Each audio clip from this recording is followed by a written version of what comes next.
What is up, Jabronis? JJ back here from Rumpier Bets with Snyder, Uncle T, Ali, Mangone, talking little PGA, the WGC-Dell Match play. Is that, do I have that correct? Doesn't even sound right to say. But either way, yes, we skipped last weekend due to some of the RPS festivities. But how'd you guys do? I know it looked like Tambo smashed pretty big in golf. How'd you guys do overall? Is that to anybody in particular there, JJ? Or I just a roundabout shot. Who wants it? I don't even think I did any bets. You know what, Mangone? I'm going to slide to you because someone needs to carry this show. Golf last week, yay, nay. Well, worst part about this, but this will help get the show right back on track where it needs to be. I didn't play last week because I was busy getting ready to kick the crap out of Rubio Dime. You know what I mean? On the slab. So there was no golf for me. I had to dial myself in. I had you boys getting on me to play, when I flew in on Wednesday night and said, no, we got to wait till Thursday to get the job done. So, it was there for that, Dunkel. We let the people know that they're too small. And, we also took down Snyder on Sunday. That was fun. And then Snyder redemption season. He went back and he took down Uncle T. But Uncle T said, not so fast. The next time they play, it sounds like you got to bet on Uncle T because he's dealing with a shoulder injury. He hasn't been cleared by the doctors either. So looks like Uncle T is going to be my bet for the next time those two play some golf. I mean, are we talking golf or on the slab? Because on the slab, I whooped his ass and covered the number. More importantly, JJ said good teams cover, good teams win, great teams cover. Uncle T covered that number easy. It was 20-4. I let Snyder get a couple wide open threes to cover the number on the back door. JJ 21-11. So it was a rough scene for Snyder. He did beat me on the course yesterday by 2 strokes. So I lost $20 to Snyder. So Snyder, nice job there, beating me by 2. We'll have a rematch. Uncle T, you don't sound thrilled about Snyder taking you to the woodshed on the course. No, I just congratulated him. I appreciate. I shook his hand afterwards, didn't I, Snyder? On 18, I took my hat off. I shook his hand. It was a good time there. I think that was his best shot to get me, though, after seeing his game and seeing my worst game. I'm going to give him some strokes next time we play because I think I'm going to be a pretty big favorite. So that's already not true. I got to cut you off because in DMs, what did I tell you? Tell the truth. I don't know what you said. I said I don't need your damn strokes. I'll give them to somebody else. I'll play you straight up like a man. Look at Snyder. Is Snyder drinking a Bloody Mary out of a beer mug? It's just some water. You love to see it. All right, so I guess we'll move on to this week. It's a unique format for sure. Snyder, you want to fill us in on those details? Here they're at Austin Country Club here at a Pete Dye course, par 71. It's going to play right around 7,100 yards. There's going to have a lot of water in play. Oh, at least on the back or front nine. The front nine is going to be a little more undulated. The back nine is going to be flatter with water in play. Tons of sand in play here. They're going to have 110 bunkers in play here. Distance isn't really key here, though, because we've seen some shorter hitters win. Horschel, Kisner won the last 2 times. They don't hit it too far, so I'm not going to be looking at bombers too much here. I'll be looking at like strokes gained ball striking, par 4s, 350 to 400, proximity 100 to 150. Wedge game is going to be key here. But I think it's going to be pretty much – this is a different format. So they're playing match play this week. So a lot of different variables go into that. If you have one bad hole here, it's not going to ruin your day. You just lose a hole, go on to the next one. Like in a regular tournament, if you have one bad day or one bad hole or something, that could ruin your whole weekend. But a different format here. Excited to jump into this. Let's just go to show, though, that Snyder used the word undulated. It's impressive. That's an impressive word. Pete Dye has lots of undulations in a lot of his courses, and I'm going to show Uncle T a Pete Dye course here if he comes to Nebraska next time. I mean, more importantly, salt levels is what we're concerned about here, Snyder. Salt levels. I mean, there was we're going to go with like 2.9, I think. Well, don't guess. I don't want you giving out a random number. I mean, is there a marine layer or is it not too, There's a lake nearby, which pushes it from 2.7 to 2.9 this week. All right, let me write that down. Down at the Corrales, Punta Cana, they're going to have salt layers right around 6.5 to 7, I think, later. Real quick from Pie Eater, I can't really answer this because I don't really do the Bud Light seltzers.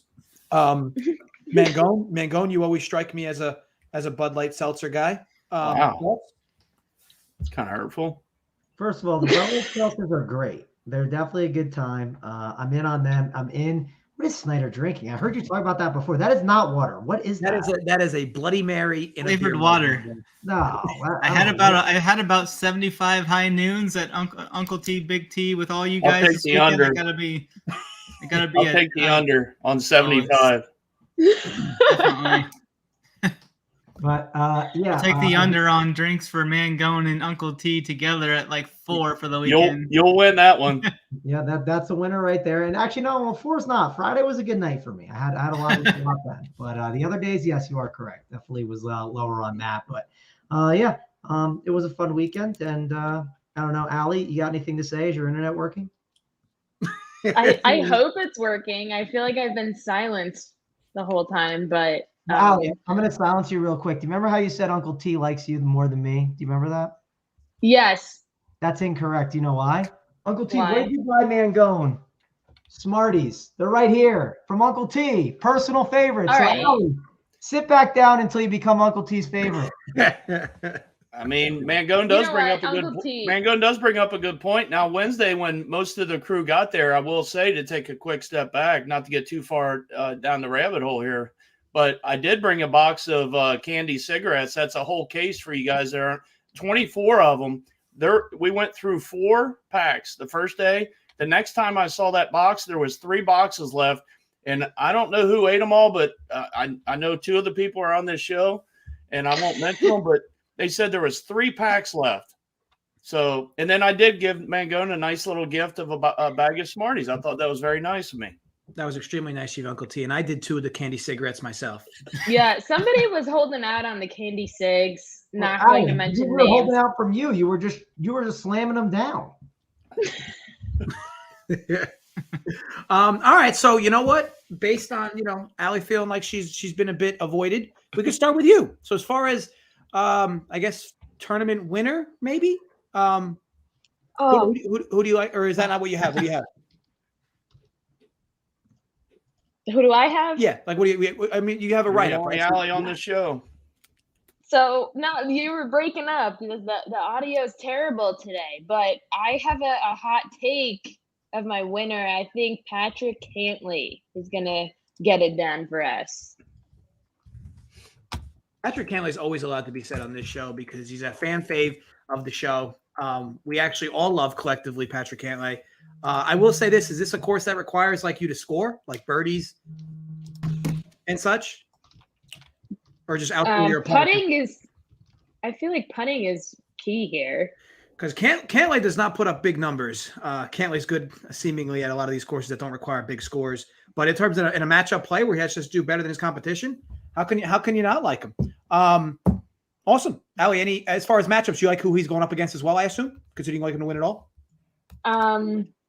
Well, I have him winning Group 4. So I guess I can say my Group 4 winner is Cantlay here. Yes, this was probably like my easiest pick out of everyone. I think I also, he doesn't have much history at this event, but going back to last year's FedEx Cup, he finished T11 or better in 7 of his last 9 starts. He's definitely going to be a tough one to beat for sure. I think his putter tends to get hot, which is a good thing here.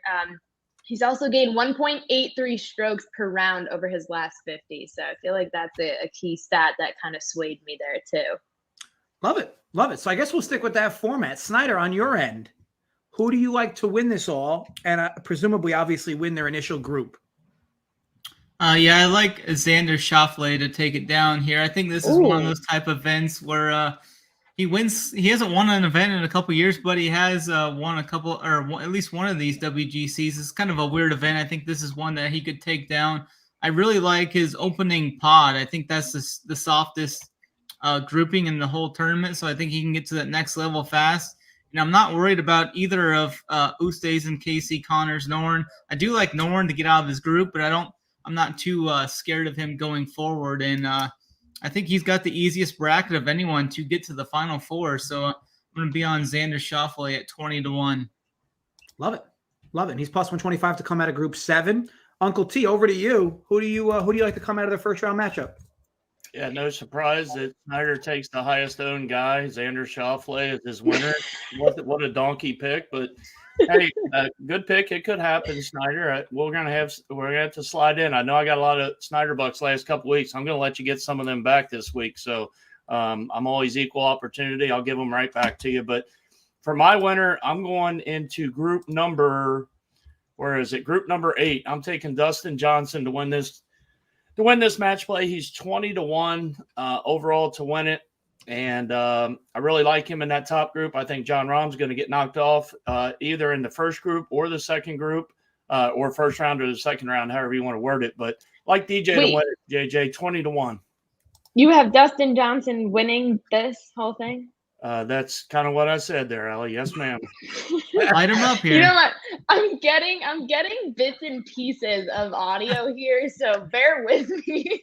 It felt like that was a really bad pick there for a minute when Allie kind of startled you a little bit. Are you serious? Wait a minute, Terry. LOL. You have JT to win it? I actually don't. Do I have Dustin Johnson winning his group? I don't even know. Let's see. Well, I mean, I think that wasn't part of the segment, Allie, but who?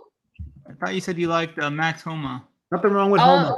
That's right. I have Homa winning that group. Well, slide on in, Allie, if you're feeling frisky. I mean, Dustin Johnson looks to be one of the highest 5-owned guys too as well. He is. Get him. I'm seeing him at 11%. You donkey. I'm seeing 15.5%. Oh gosh. Max Homa has outplayed Dustin Johnson in the short term, and if his current form continues, I think that he's gonna outplay. JJ, this is where you step in. They're very, very hurt for ganging up on Uncle T here, and it's very disrespectful. I co-hosted them basically for a week, and they're treating me like this. Well, Uncle T, in their defense, you did come out in full blown attack mode. I mean, you practically just have a bazooka behind you when the show started. I mean, JJ, you're supposed to be on my side here. We talked about this pre-show. I'm supposed to be an objective host. Mangone will help Uncle T out. Mangone, wake up for a moment for us. Which golfer out of what group you like?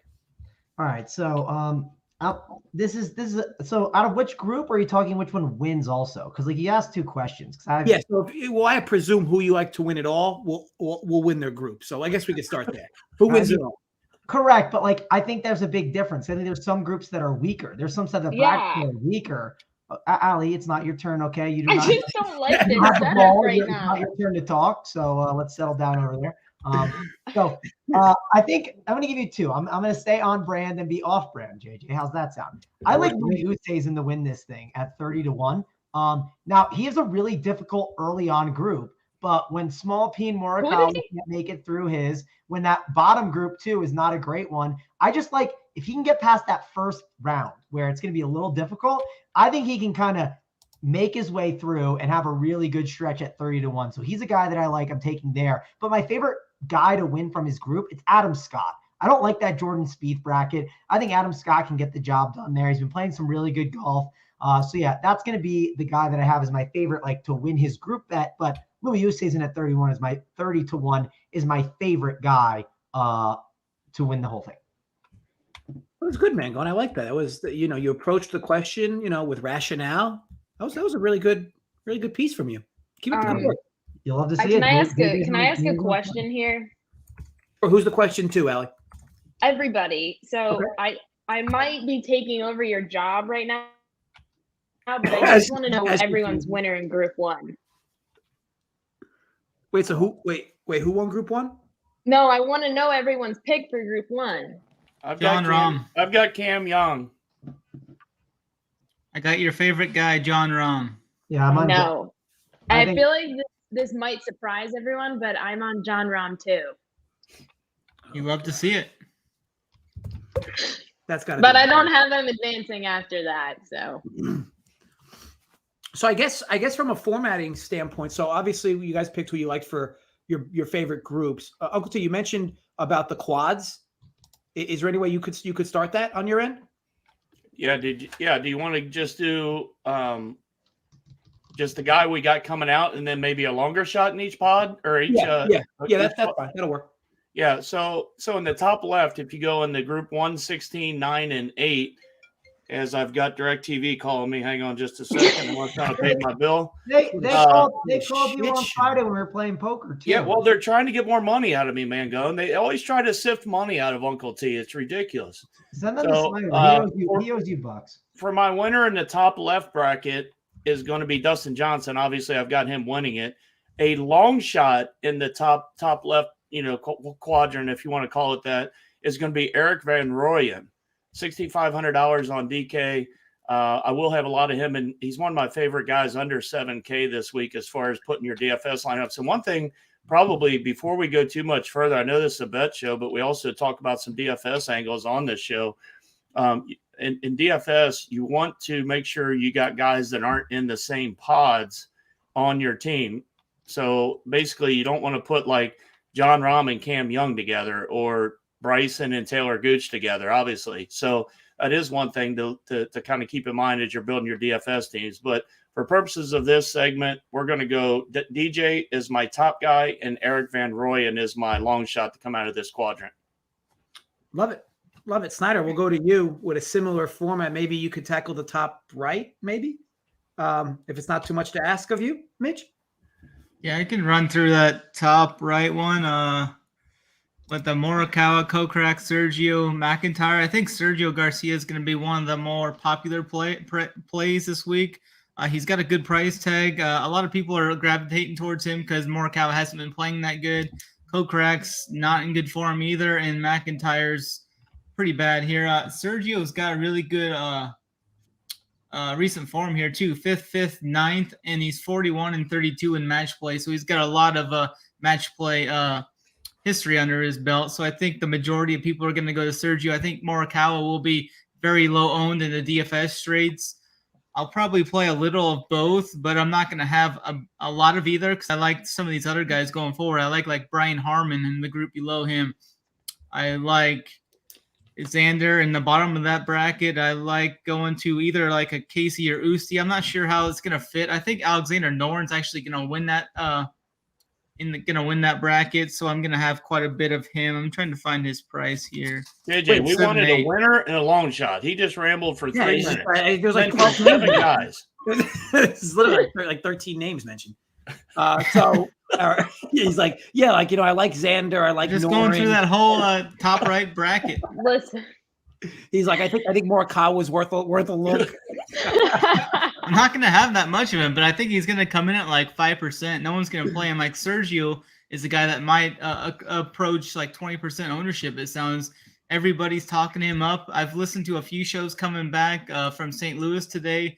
Everybody's talking up Sergio in that pod. So I think a lot of people are going to go to him there. And like Morikawa was priced right by JT, Scheffler, Rahm, Hovland, Cantlay. I don't think anyone's going to play him at all in this event.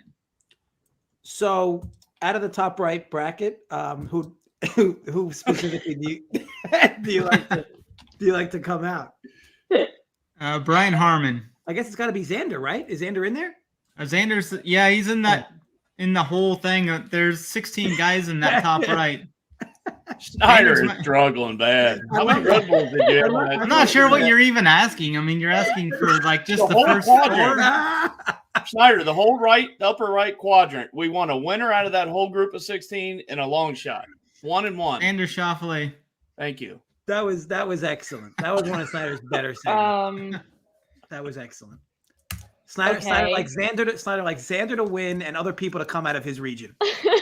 Well, you got to set rules, and like if you're going to MME this week, you need to set your rules correctly so you get max 1 of these guys in the pod, max 1 of the 8 pods, because you want to get all your guys through the final 4. You want it possible for all that, so you have to set quite a few rules. It's going to take a while, but it's worth it.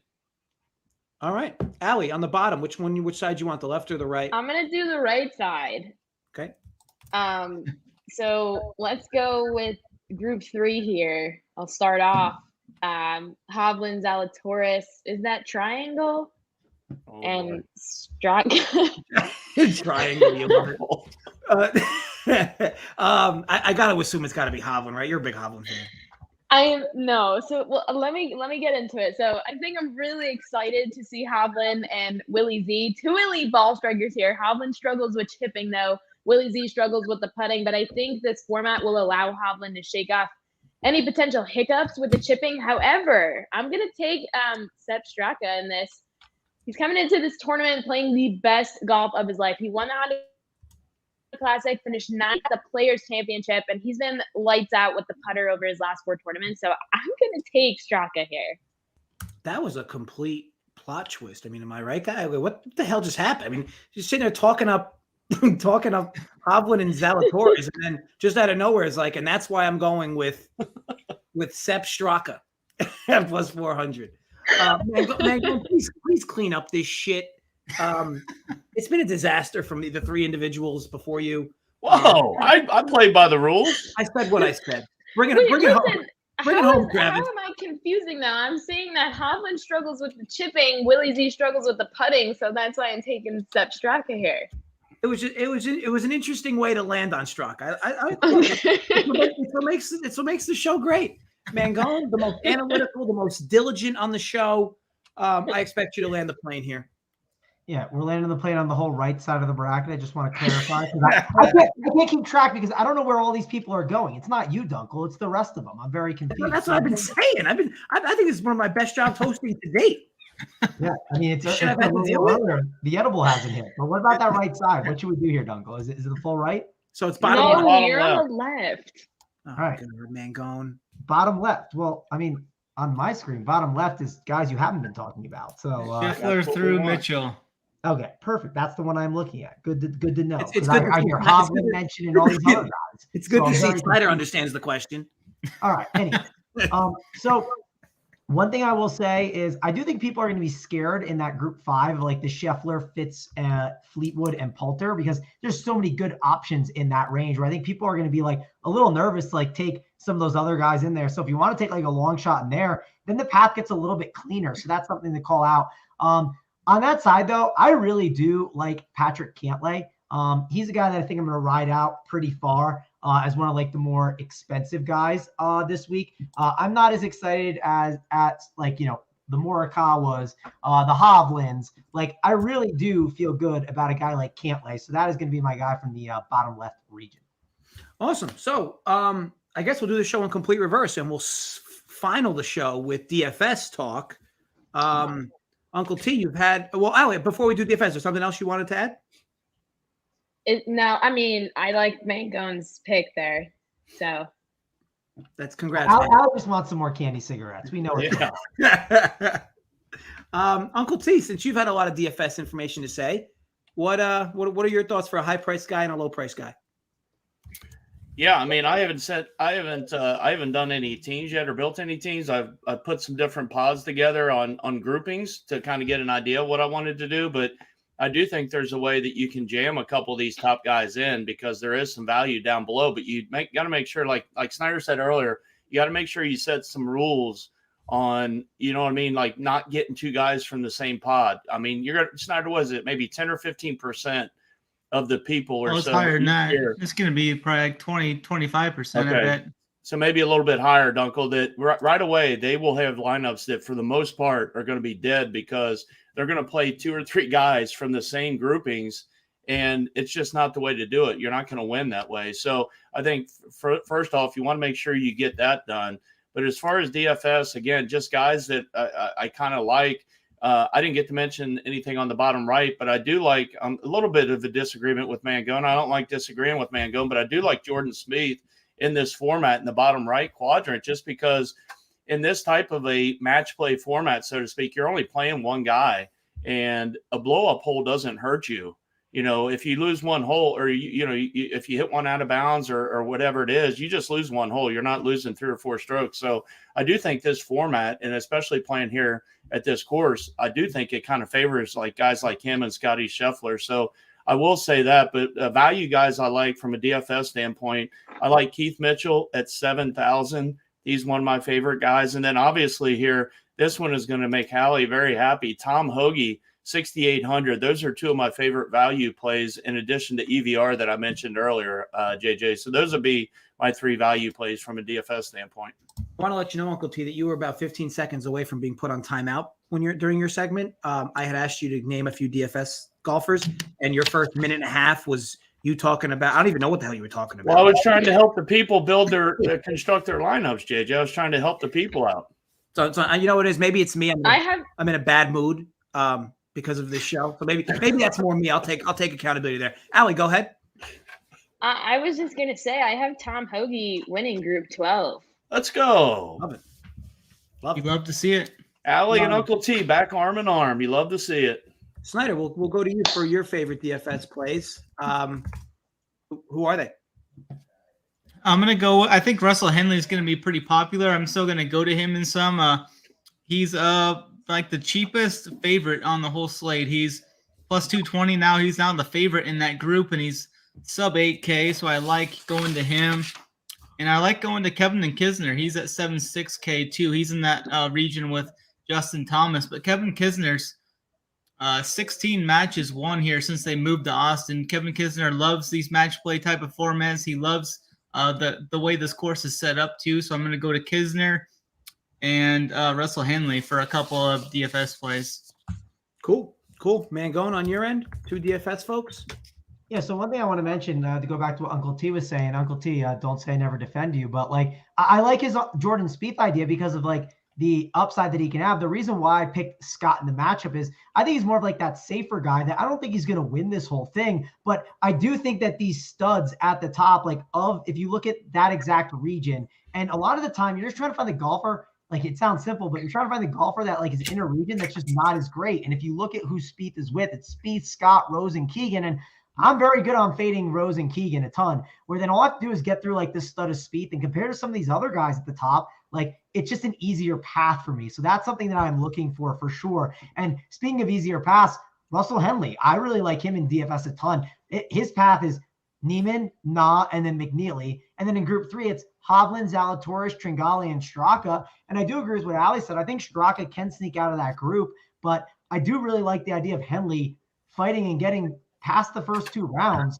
And he's a guy that I'm definitely on in DFS that I think is a really good play. And when he gets hot, he can definitely keep it going and play with the best of them. So Henley is definitely one of my DFS guys that I'm going to get exposure to. And then if you want like let's go with the really long shot guy that I don't think people are going to go to.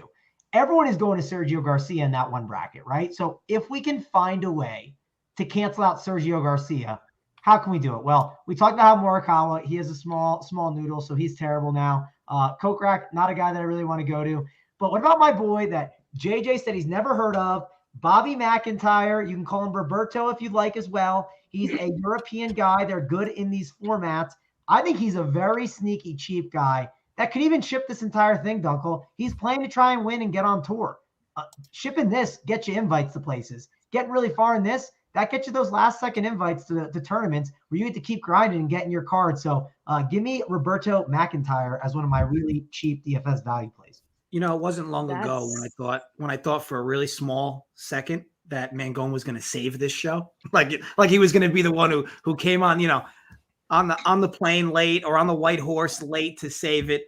And you ask him a DFS question. How many would you give? 30 names during that segment? JJ, hold on. I'm going to actually defend Mangone. I think that was one of Mangone's best segments ever on this show. You're kidding. I think it was an excellent segment. He's like, you hate to see it, but more than that, you love to see it. Very good segment. Very well thought out. I mean, the way he described everything, it was almost like he had it like up on his screen. It was beautiful. Mangone, what are your thoughts about that? I mean, listen, I think Uncle T is exactly accurate. And this is an event where, like, the favorite doesn't always win. Like, there's a lot of randomness that happens. Like, one rule I think you can set DFS-wise that's very helpful is maybe you make it where once you have your final, like in your 6 teams, maybe you make it where, like, your 1 seeds, you have a max of them, right? A max of 1. So that way you don't get, like, a double 1 seed lineup, because I think you're going to see a lot of randomness here. And I think creating the rules is really important. And that's just a smart way, I think, to already make yourself a little bit unique. Everyone just assumes like, oh, this golfer who's a 1 seed will easily get through to the next round. It's not going to be hard. But boom, then they randomly get eliminated. And it's like, go look at past leaderboards. That'll definitely help you. It's kind of similar to March Madness. You don't expect Kentucky to lose, and then they do lose, obviously. Yeah.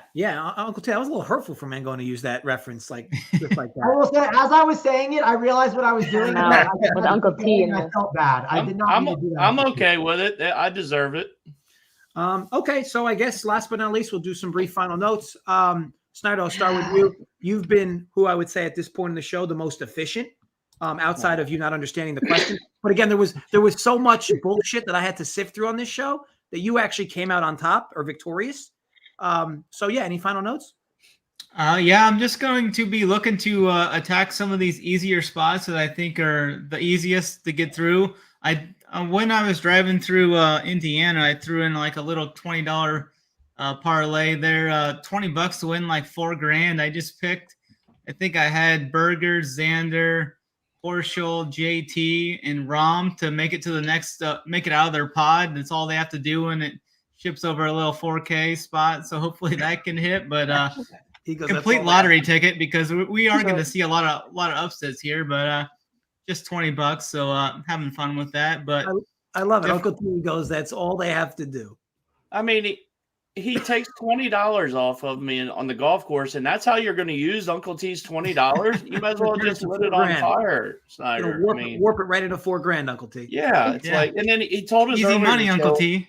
He told us earlier in the show what he was doing going through Illinois, and then now what he was doing going through Missouri, and then I mean, is this like going through each state what you were doing? I mean, he's Mr. Worldwide. While we're at it, Snyder, what was for lunch on the road trip? Trail mix. I think we had quite a bit of trail mix on the road. Didn't stop too much, so tried to keep time as much as efficient as possible. So as soon as I get inside his car on the way home, or the way to the hotel, going to open the passenger seat, what's in the front? There's like 3 wrenches, a Phillips screwdriver, like a hammer. I'm like, what the hell was going on? Like, what the hell is going on? He's like, oh, don't pay attention to any of that.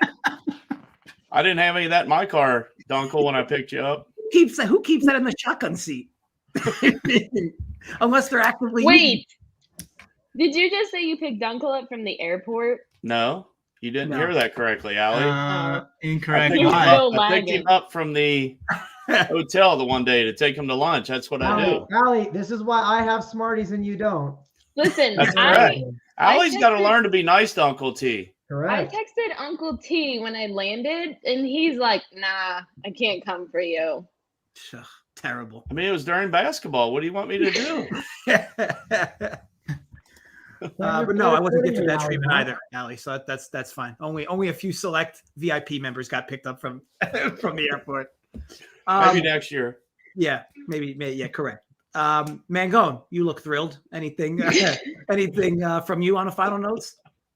No, nothing else. I always love this tournament. It's a fun one. DFS wise, I'm a big fan.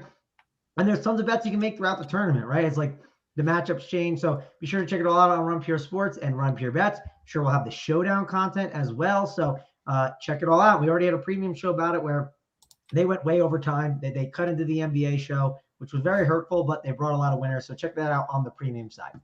Love it. And last but not least, Allie, take us home. Yeah, I just want to let you know that I spent all day preparing notes for each group, thinking that was going to be the laydown for this show, and we didn't get to it. So thank you. Joe, you could run right through the notes now if you'd like. Now it's too late. But I also want to let you know that I'm wearing the XXL large shirt that you gave me. So. Nice. I mean, it fits like it fits us, you know? Like a glove. What do you mean us? Don't be grouping us in with you, Dunkel. No, we're all the same size. We're all of similar BMIs. Mangone can attest. Yeah, I mean, not all of us look like an epitome of an athlete. I'll say that.